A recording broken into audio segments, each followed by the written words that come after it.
Hello and good day, ladies and gentlemen of YouTube. Um, this is my fifth video um, on uh, in this channel from Biblical Teachings. Um, in this video, I want to do a two-part series on Acts chapter 15. It's covering a couple topics. The first topic I want to talk about is, does the New Testament say, um, or even imply for that matter, a certain type of diet, meaning foods not to eat? Um, and so let's go to Acts chapter 15, verse 20. Let's hear what it has to say. But that we write to them to abstain from things polluted by idols, from sexual immorality, from things strangled, and from blood. Good. So, in this passage, the um, the Jews are talking amongst each other and saying that certain things they shouldn't. They're saying we shouldn't require everything of the new believers, the new Gentile um, proselytes, the new converts. We should require them to keep everything. They shouldn't. We shouldn't put on them these burdens, um, such as circumcision, um, and they should only have to keep. The only thing we should put on them right out the gates when coming into this belief system from their lawlessness, from their um, paganism. The first things we want them to do, I mean, without even making any speech about it or talking about it, they will have to stop their paganism. But coming into Messiah, the first things you have to do is you have to abstain from sexual immorality. You can't have sex with whoever you want to have sex with.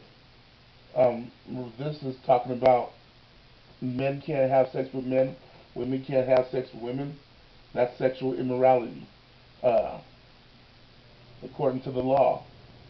Um, Another sexual immorality is you can't have sex with animals. Um, I've heard stories of people having sex with dogs, men and women. I've mainly heard it from about women, but I've heard men do it too. No, that's an abomination. That's defiled. You cannot have sex with animals, dogs, sheep, goat, pigs, cows, whatever animal you can think of. Um, you can't have sex with it. In fact, you're not even supposed to bare yourself naked before it. You're not supposed to expose your nakedness to it. So, in the case of a woman, when it comes to a dog or something, she would have to expose her nakedness to the animal. Then from there on out, the dog would figure it out on his own. But no, you don't have sex with animals, men or women. Um, you can't have sex with your father's wife. Um, you can't have sex with your mother. You can't have sex with close relatives. You can't have sex with your sister. You know, there's a lot of sexual immoral laws to abide within. And just go to Leviticus and Numbers and Deuteronomy, and it'll cover those laws for you. But at the end of the day, coming into Messiah, you had to not be sexually immoral. First of all. Second of all, you couldn't. Um, you had to abstain from foods sacrificed to idols. You had to abstain from foods that have been torn, and you have to abstain from foods with blood still in them. And so it was these four things that out the gates they said these are the only things we're going to put on them. Well, three of these four things is part of keeping kosher. And so they understood that back then when they're saying to them, um, don't eat foods with blood in it. They understood that meant you have to kosher kill the animal. You have to slit its throat, let it bleed out. Once you slit that jugular vein, as the heart pumps and the animal loses its blood, it loses consciousness. Its blood pressure drops. It loses its consciousness, and it is not aware to a strong degree of what's going on. It's not. Um, so don't eat foods. Don't eat meat with blood in it. Abstain from blood is what a lot of versions say. But it's saying do not eat meat with the blood still in it. That means you have to kosher kill the animal. Kosher kill the animal. Another one is abstain from things strangled. That means if you see an animal that's already dead, you can't eat it. It's been strangled. If another animal has ripped it and torn it apart, it's been strangled. If it's been hit by a car, it's considered it's been strangled. So you can't eat something that's already dead. If you didn't kill it, you can't eat it. Um, that's considered defiled. And so that also is part of keeping kosher. And the last one, what was the last one?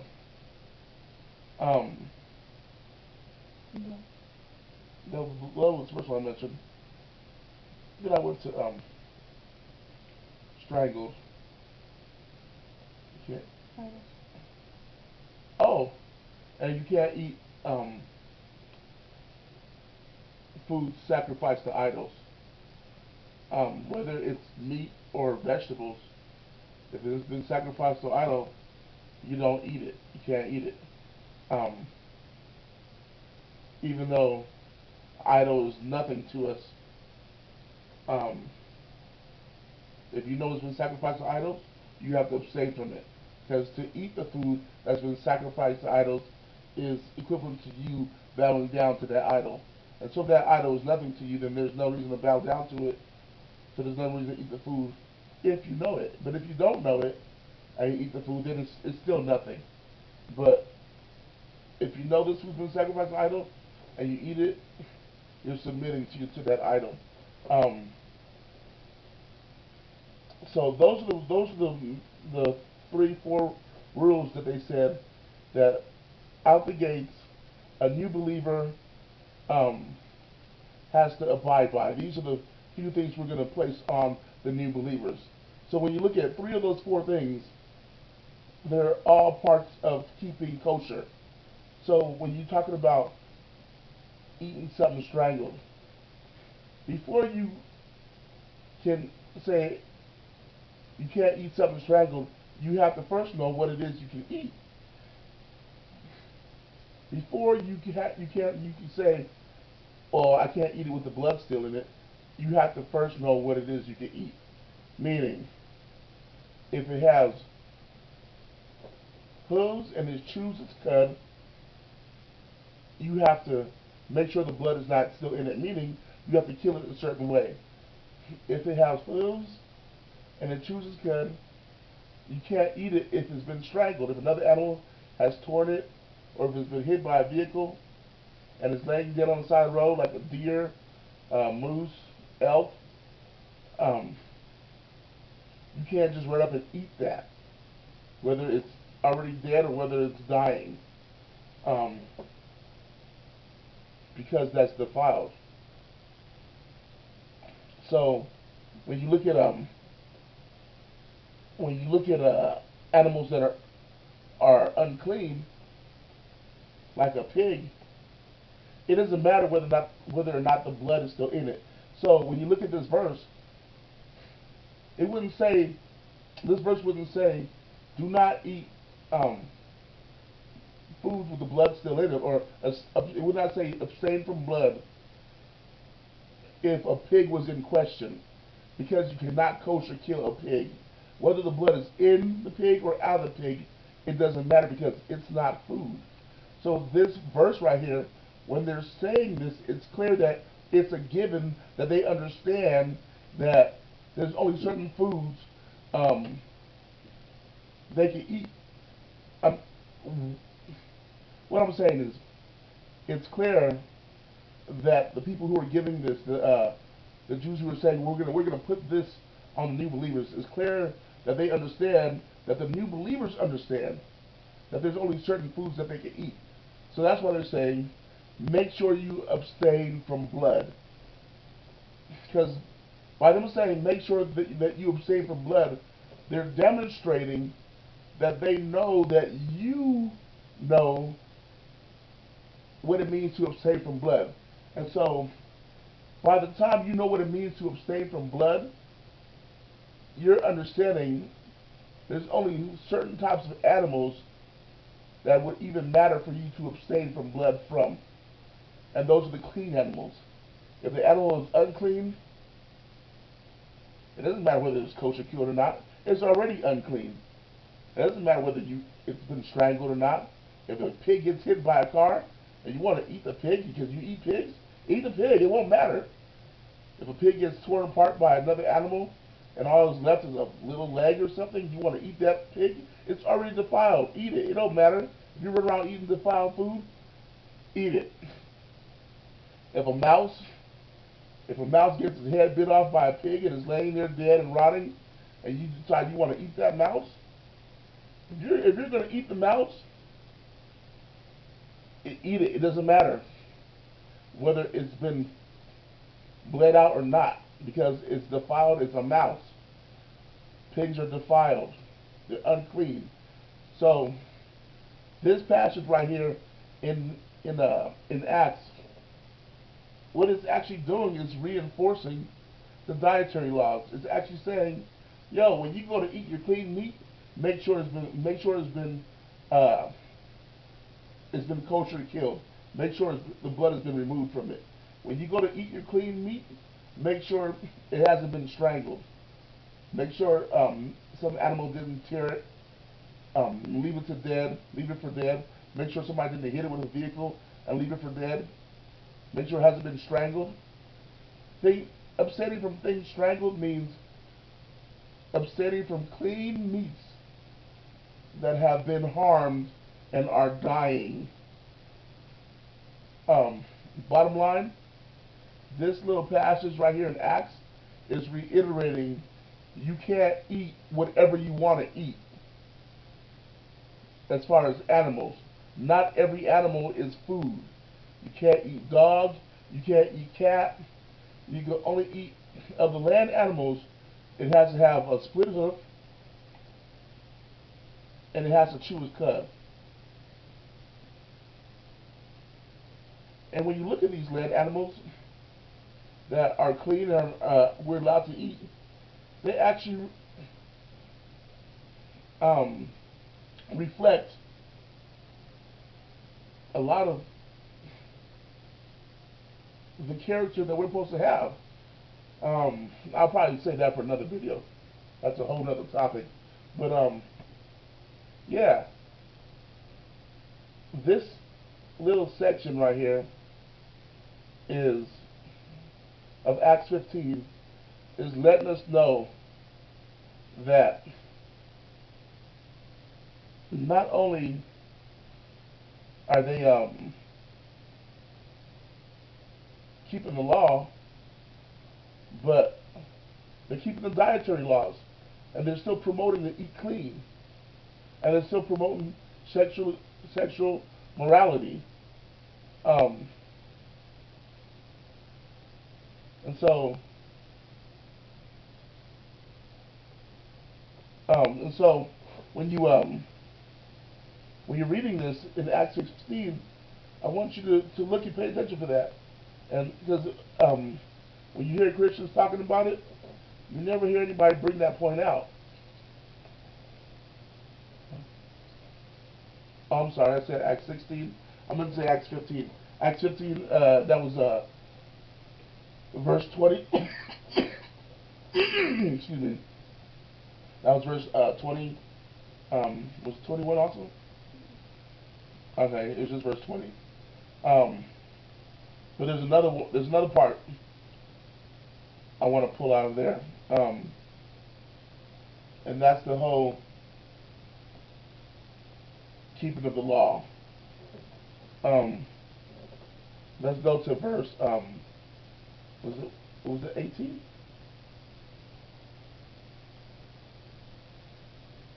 Read 18 real quick. Known to the God from eternity are all his works. Let's try 17.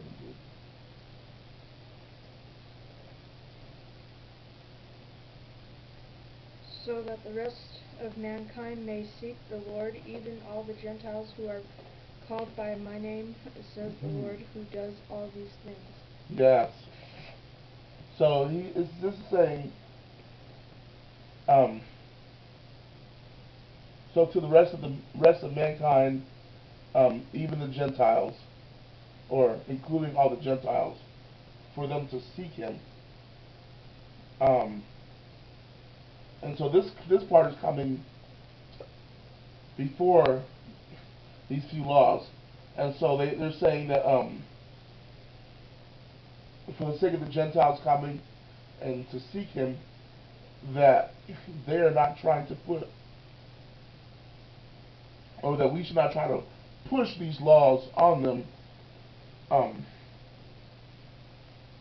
because they're supposed to seek him.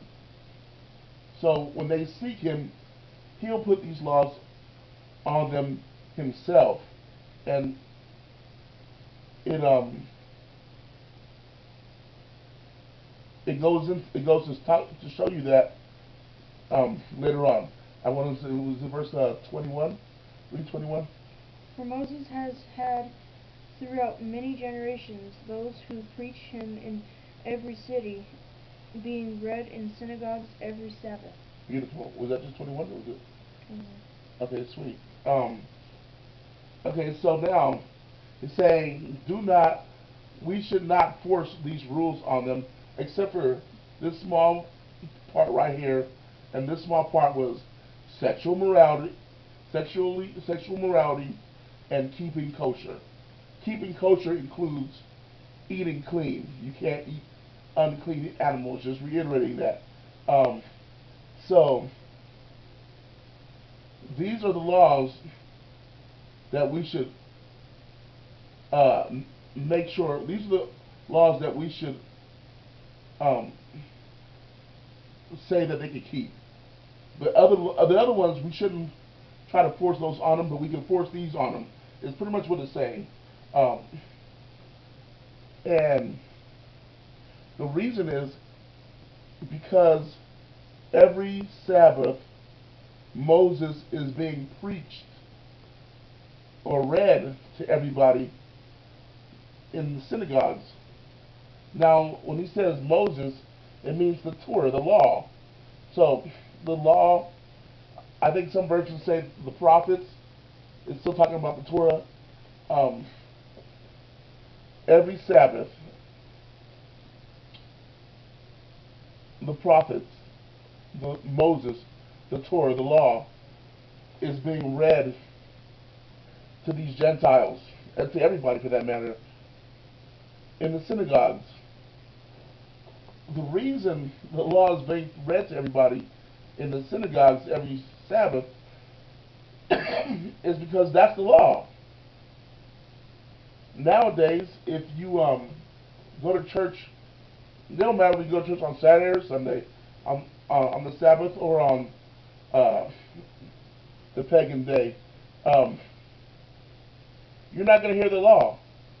Even people amongst believers that believe in keeping the law, which I would say are Messianic, Hebrew roots movement type believers, even amongst them, or yeah, even amongst those believers, when they go to their fellowship every Sabbath, every Saturday, they are not practicing reading the law to the congregation. But back in those days, uh, with in the book of Acts, with the early believers and the apostles and whatnot, that's what they did because it was law. Get up, get up in the synagogue and read the law for hours, and so people can hear the law and understand the law and get familiar with the law. Um, and in doing that, hearing God's law, then God will move in you through His Spirit to say, do this, do this. You can do this. How hard would it be to do this right here? Do this. And so He Himself will write it on your heart through this um, through this method. He'll write it on your heart and cause you to walk further in it. Um, there's a passage.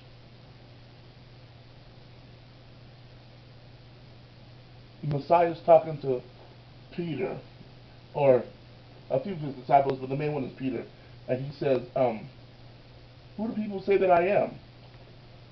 And they say, "Oh, well, some people say that you're um, Elijah. Some people say you're John the Baptist, come back from the dead." And he says, "Well, who do you say that I am?" Um,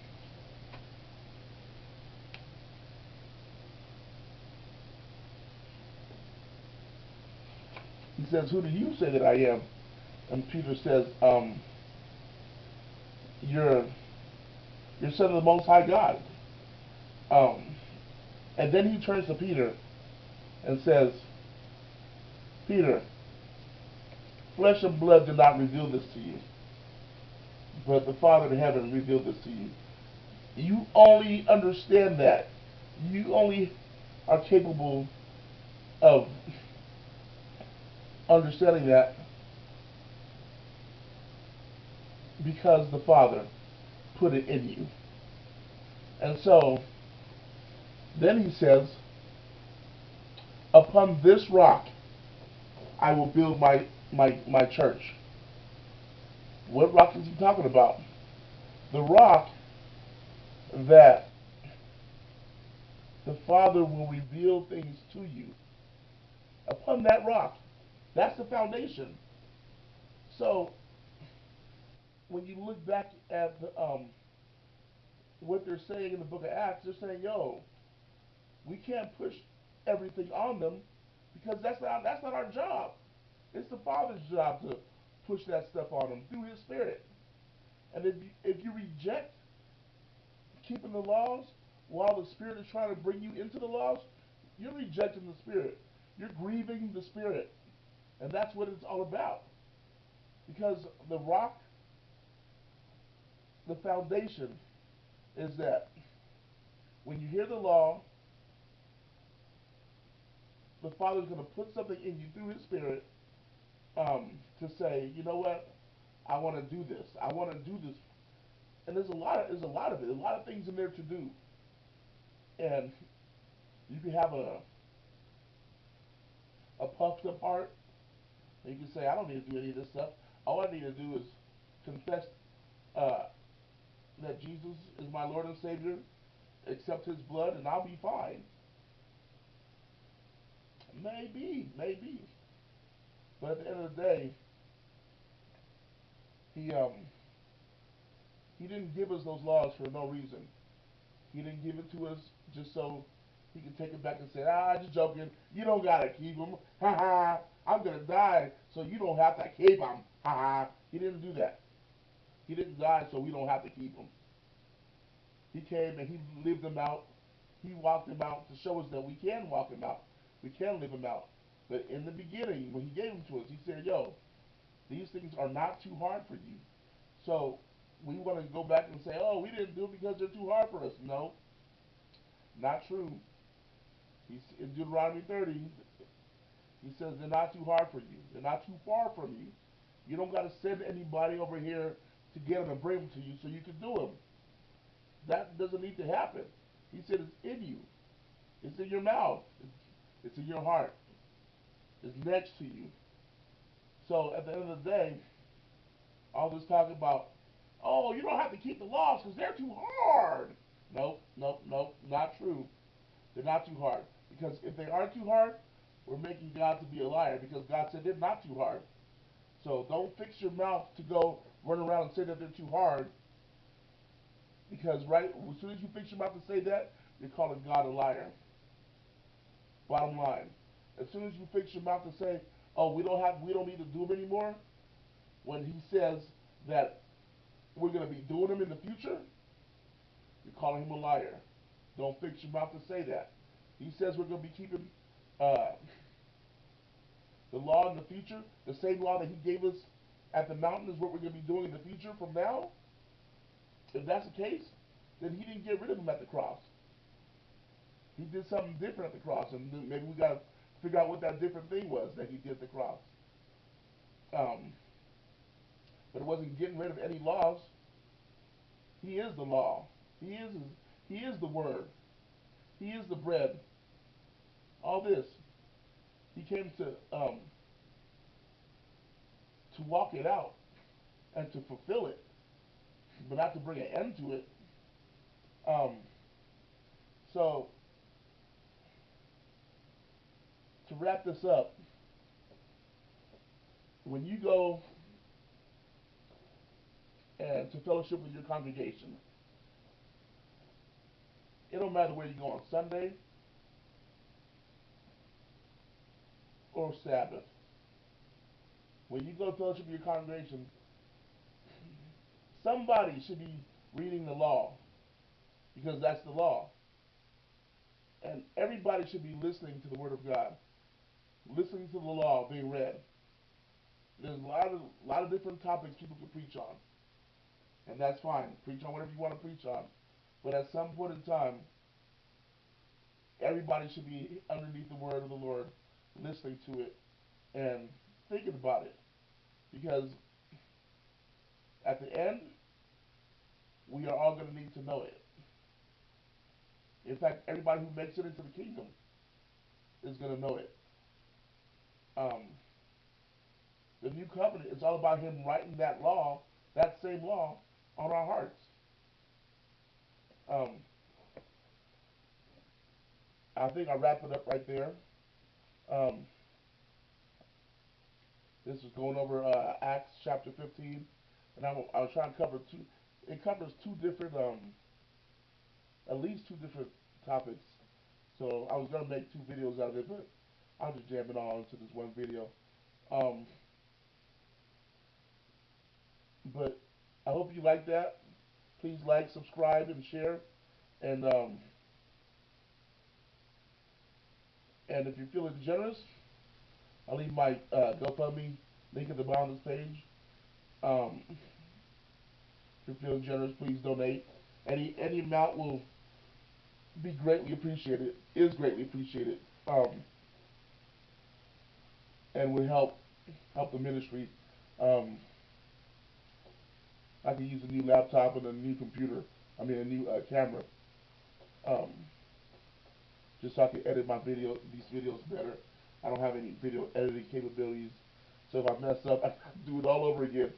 Um, so it makes video making very interesting. Um, but yeah, please like, share, and subscribe. May God bless you and have a good day, ladies and gentlemen.